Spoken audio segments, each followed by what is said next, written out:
안녕하세요. 데살로니가 전서 3장 말씀 살펴보려고 합니다.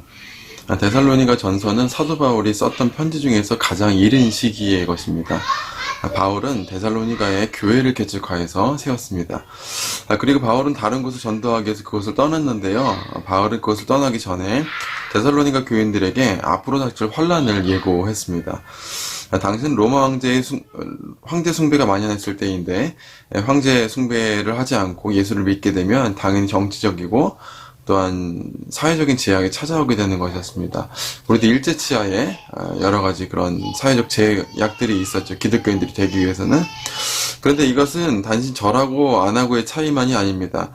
황제를 숭배하지 않는다는 것은 그로 인해 오는 모든 사회적인 유익들을 받지 못한다는 것입니다. 그러니까 이익을 다 포기해야 된다는 뜻이에요. 이거는 우리에게 많은 것들을 도전해 줍니다. 여러분, 지금 예수 믿고 나서 복을 받으려고만 하지만 사실은 예수 믿으면은 정직하고 성결하고 또 세상을 타협하지 않으려고 하여야 되기 때문에 더욱더 많은 손아들이 올 수가 있다는 거예요. 바울은 지금 우리에게 지금 그 얘기를 하고 싶은 거예요. 야, 예수 믿고 싶냐? 뭐 세상의 가치관은 절하지 말아야 된다? 그러면 너희에게 돌아올 유익도 포기해야 된다. 그렇게 얘기하는 거예요. 그러니까 사랑하는 성도 여러분, 우리가 교인이 된다는 것, 교회를 다닌다는 것, 교회가 된다고 하는, 성도가 된다고 하는 것은 근본적인 차이가 있는 거예요. 세상에 받는 그런 유익을 포기하면서까지 더 높은 가치를 지키겠다고 하는 거예요. 이 지점에서 많은 그리스도인들이 실패를 하게 되는 거예요. 복이라고 하는 관점.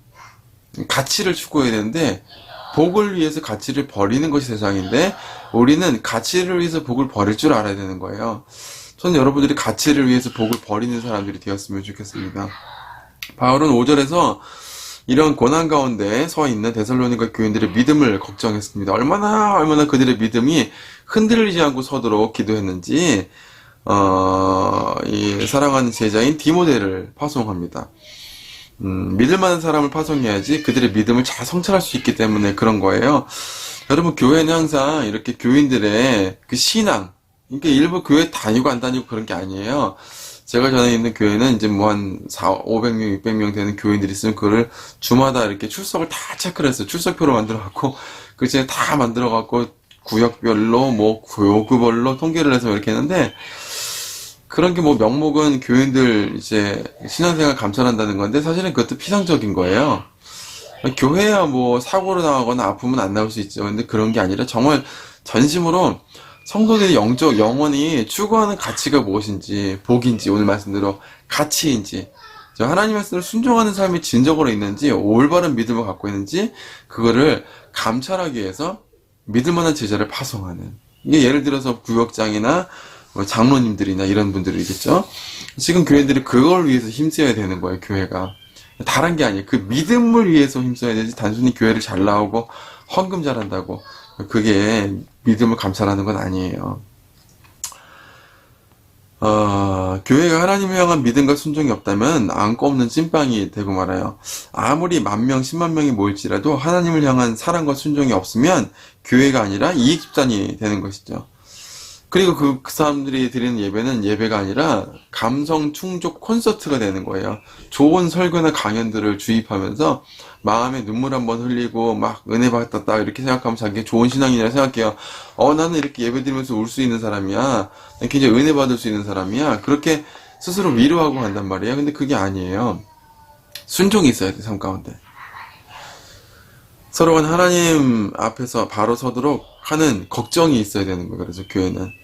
바울은 이 걱정을 위해서 디모데를 파송하고 교회를 염려했던 것이에요. 바울은 데살로니가 교인들의 믿음이 흔들릴까 얼마나 걱정했는지 10절을 보시면은 잠도 못 자고 기도했다고 해요. 사랑하는 성도 여러분, 저는 여러분의 교회 성도들이 걱정한 믿음의 선배가 되었으면 좋겠어요.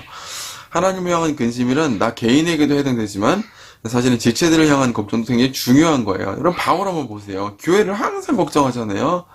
성도들, 다른 지체들의 믿음을 항상 근심하고 걱정하고 있어요. 6절에 보시면 데살로니가 교인들이 바울의 일행을 만나기를 간절히 원했어요. 왜요? 말씀으로 충족받기 위해서 그래요. 말씀을 듣기 위해서. 왜? 말씀을 듣는 것만이 살아남는 것이니까 말씀을 그렇게 사모했던 거예요. 그래서 바울은 10절을 보시면 믿음을 보충하기 위해서 그들에게 갈 길을 열어달라고 하나님께 간절하게 기도해요. 그들의 믿음을 보충하고 가르치고 전하기 위해서, 영혼을 충족시키기 위해서 갈 수 있는 길을 열어달라고 그렇게 하고 있어요. 두 가지 말씀드렸어요. 첫 번째는 목회자에게 있어서는 성도들의 영혼을 감찰하는 것이 필요하고, 두 번째는 말씀을 충족시켜주는 것이 필요하다. 그걸 위해서 관심을 가져야 되는 거예요. 저는 여러분들이 정말 그런 공동체가 되었으면 좋겠어요. 단순히 그냥 여러분 혼자 신앙생활 잘하는 게 아니에요. 여러분 구역이나 여러분 교회에 속해 있는 성도들의 그 믿음을 걱정하면서 그들을 위해서 기도하고 그 잘못된 길로 가지 않도록 근심하는 사람들이 되었으면 좋겠어요. 이게 하나님 원하시는 근심이에요. 제가 예전에 한번 말씀드렸죠. 하나님의 뜻대로 하는 근심이 있다고. 어떻게 하면 하나님 잘 믿을 수 있을까? 어떻게 하면 우리 영혼이 살아날 수 있을까? 이런 고민이 중요한데, 사실은 그거만큼만이 성경에서 사실 거꾸로 여러분 자신의 믿음을 위한 걱정보다 더 중요한 게 있다는데, 그게 바로 뭐냐면 여러분의 지체들의 믿음을 향한 걱정이에요. 이게 굉장히 역설이고 아이러니죠. 나부터 생각해야지, 내 믿음 지키려고 생각해야 되지, 아니라는 거예요. 거꾸로 믿음이라고 하는 사랑으로 역사하고, 오늘 본문에 보시면은 거룩으로 역사하기 때문에 12절은 사랑, 13절은 거룩. 믿음은 사랑과 거룩으로 역사하는 것이기 때문에 형제를 향한 근심과 사랑 속에서 나오지 않는 믿음이라고 하는 것은 참된 믿음이 아니라고 하는 거예요. 여러분 바울 보세요. 지체들을 항상 걱정하잖아요. 아마도 이 데살로니가 교회들은 사랑은 굉장히 충만했지만 거룩함이 좀 부족했던 것 같아요. 그 4장 말씀에 보면 이게 거룩함이 부족했던 것에 자세하게 설명을 하고 있는데, 믿음은 사랑과 거룩으로 나타나게 되는 거예요. 근데 겉으로는 믿음이 있다고 하면서 사랑과 거룩이 없다고 한다면은 믿음이 있는 게 아니라고 하는 거죠. 여러분들이 신앙생활 잘하는데 주변 성도들이랑은 관심이 없어요. 그냥 헌금 잘하고 내가 복 잘 받고 그냥 교회 생활 잘하고 그래가지고 헌금 많이 내니까 교회에서 직분자 안 치고, 믿음이 아니라고 하는 거예요. 여러분 그렇잖아요. 지도자가 백성들을 걱정하고 정말 진심으로 사랑하는 마음이 있어야 되잖아요. 여러분 마찬가지예요. 바울 보세요. 날마다 자기 걱정 안 해요. 교회만 걱정하잖아요. 성도들 걱정하잖아요. 심지어는 개척하고 떠나온 교회인데 계속 걱정하잖아요. 여러분 그러세요? 저는 제가 전에 다니는 교회 성도들 걱정해요. 아직까지도 그 교회 걱정하고 있어요. 그게 믿음이라고 하는 거예요. 바울은 여기에서 6절에 보시면 데살로니가 교인들에 대한 소식을 들었다라고 하는데, 여기서 소식이라고 하는 말, 소식을 전하다라고 하는 말 헬라어로 유앙겔리온이에요. 복음을 뜻하는 동사예요.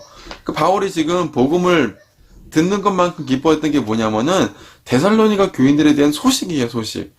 여러분 현대교회 성도들이 얼마나 서로에 대한 소식에 대해서 관심을 가져요. 이게 나쁜 소식, 뭐 누가 사고 쳤다 뒤에서 험담하는 그런 소식이 아니라 그들의 믿음이 회복되고 사랑이 회복되고 거룩이 회복되는 영적인 가치가 회복되도록 하기 위한 그들의 노력과 관심과 기도 속에서 일어나는 기쁜 소식이에요. 할렐루야. 이게 바로 바울의 가장 큰 기쁨 중에 하나였었어요. 현대교회에 이게 없으니까 기쁨이 없는 거예요. 아무리 혼자 발버둥 쳐봐요. 믿음이라고 하는 건 사랑을 제외하면은 이루어질 수가 없는, 성립될 수가 없는 거예요, 스스로. 믿음, 사랑, 소망은 항상 같이 있는 거예요. 그 중에 제일 사랑이라고 하지만 결국은 서로 연결되어 있는 거예요. 믿음 없는 사랑 없어요. 사랑 없는 믿음 없어요. 소망 없는 사랑 없고 소망 없는 믿음이 없는 거예요.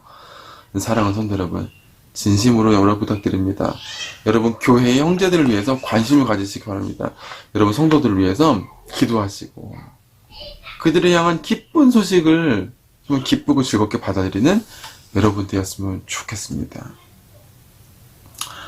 바울의 마음을 가지고 서로를 위해서 기도하면서 오늘 하루 영적인 아버지의 마음을 가지고 성도들을 위해서 기도하는 여러분 되었으면 좋겠습니다. 그래서 여러분 주변에 있는 성도들을 위해서 기도하고 그들을 위해서 걱정하는 거룩한 근심이 있을 때 오히려 여러분 영혼이 살아나고 여러분 영적인 아버지가 되는 그런 축복이 일어나는 은혜가 있었으면 좋겠습니다.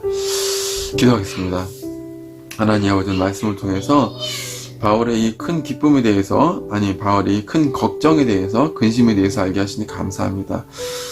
하나님, 우리가 정말 우리 자신들을 위한 안일한 신앙생활을 하지 않았나 돌아보게 됩니다. 하나님, 신앙이라고 하는 것은 반드시 사랑으로 역사하고 거룩함으로 드러난다고 말씀하셨는데, 바울이 살아왔더니 발자취를 돌아보면서 너무나 이기적인 내 영혼의 만족과 내 유익을 위해서만 신앙생활을 한 것은 아니지, 이 자신을 돌아보며 회개하며 오늘 바울이 얻었던 큰 기쁨, 교회를 걱정하고 성도들을 날마다 근심했던 그 영적인 거룩한 근심이 있는 하루가 될 수 있도록 인도하여 주시옵소서. 남을 걱정하는 근심 가운데 오히려 나의 영혼이 살아나는 큰 기쁨을 얻는 하루 될 수 있도록 인도하시기 믿사하며 예수님의 이름으로 기도합니다. 여러분 시청해주셔서 감사합니다. 여러분 자신을 위한 근심 아니라 형제를 위한 근심, 교회를 위한 걱정, 그래서 여러분 영혼이 살아나는 기적 경험하는 한 주 되시기를 바랍니다. 감사합니다.